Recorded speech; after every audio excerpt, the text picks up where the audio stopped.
Good morning बच्चों। कक्षा 11 भौतिक विज्ञान के अगले भाग में भाग 9 में आज अध्याय 4 है आपका बल तथा गति के नियम। इसके पहले हम समतल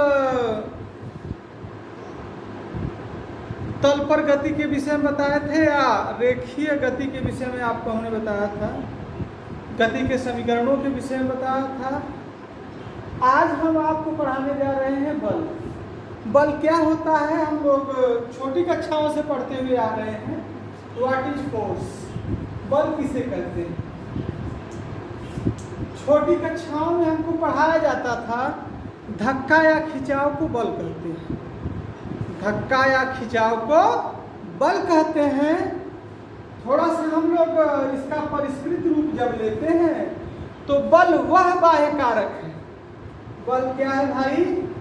बल वह बाह्य कारक है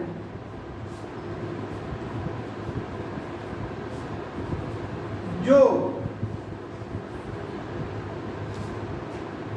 वस्तु की अवस्था को परिवर्तित करता है अथवा परिवर्तित करने का प्रयास करता है। बल वह बाह्य कारक है जो पदार्थों या यूं कर लीजिए, बल वह बाह्य कारक है जो किसी गतिशील वस्तु को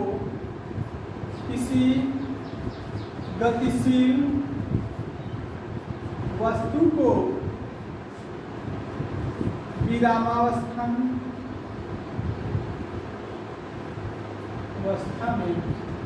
तथा विराम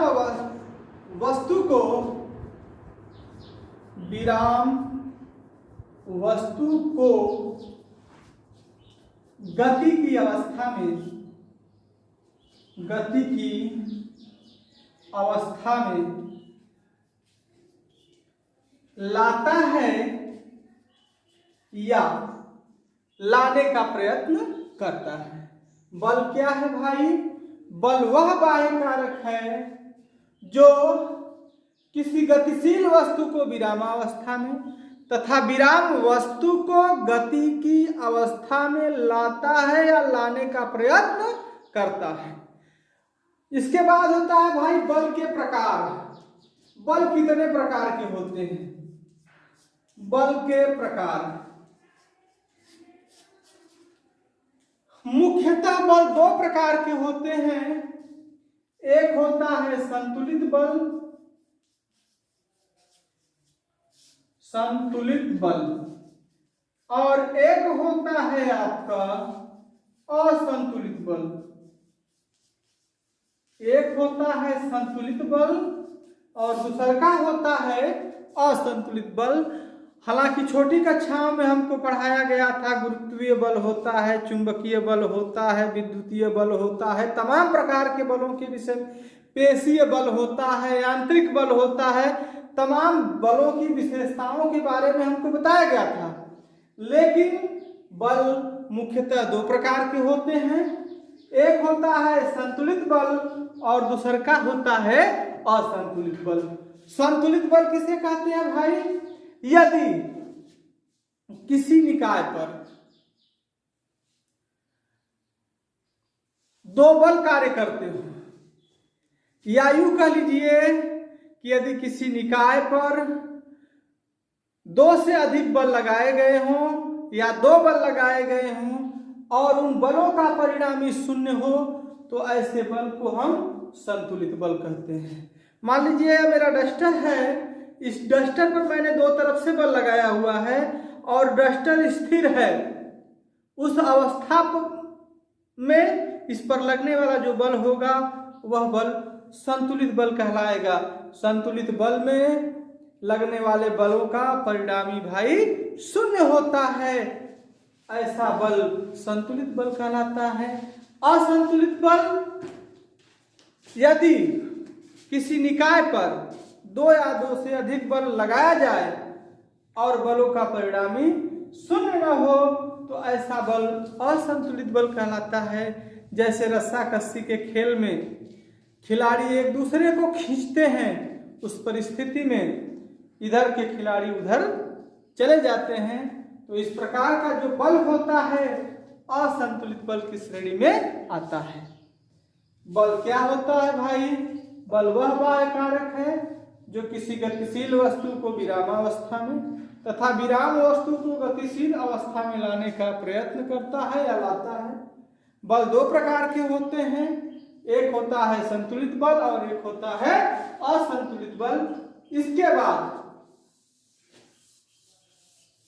न्यूटन के गति विषयक नियम क्या होते हैं?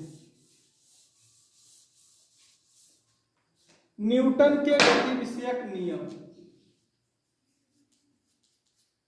न्यूटन के गति विषयक नियम।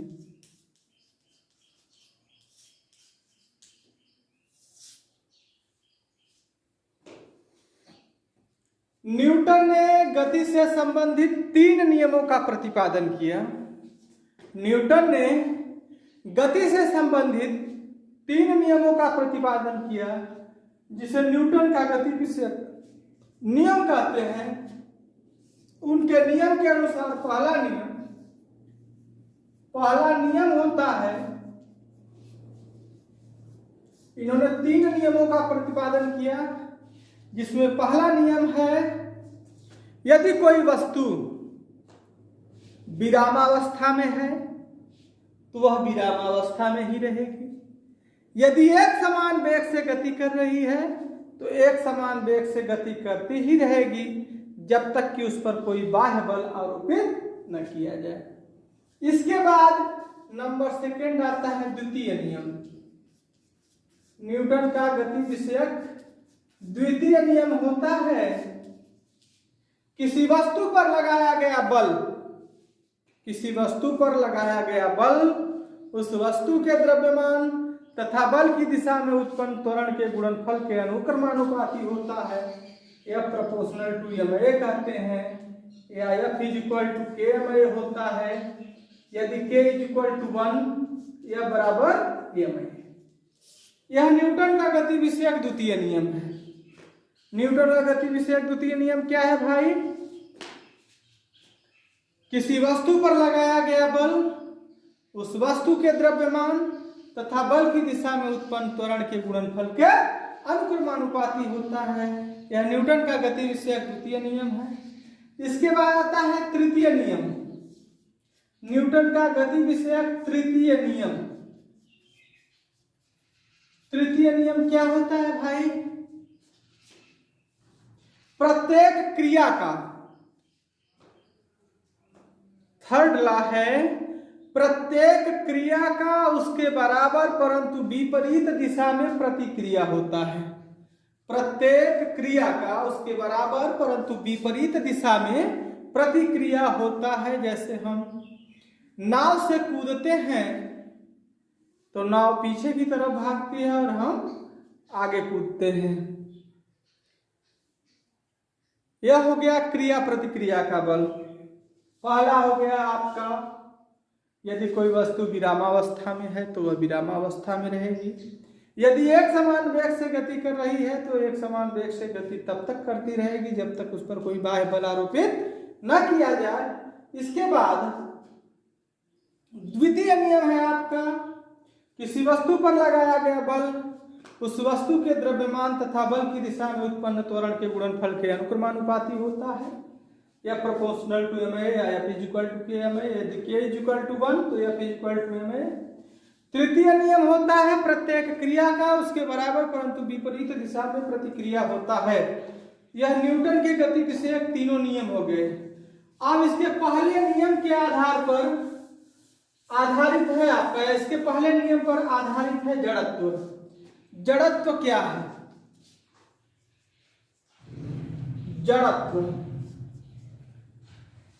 जड़त्व किसी वस्तु का वह विलक्षण है जिसमें वह अपने अवस्था परिवर्तन का विरोध करता है, या यूं कह लीजिए किसी वस्तु का वह अभिलक्षण,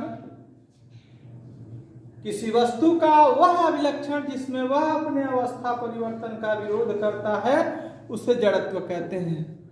जड़त्व भी दो प्रकार का होता है, एक विराम का जड़त्व, एक गति का जड़त्व। विराम का जड़त्व क्या होता है भाई? यदि कोई वस्तु विरामावस्था में है तो विरामावस्था में तब तक बनी रहेगी जब तक कि उस पर कोई बाह्य बल न लगाया जाए, यह विराम का जड़त्व हो गया।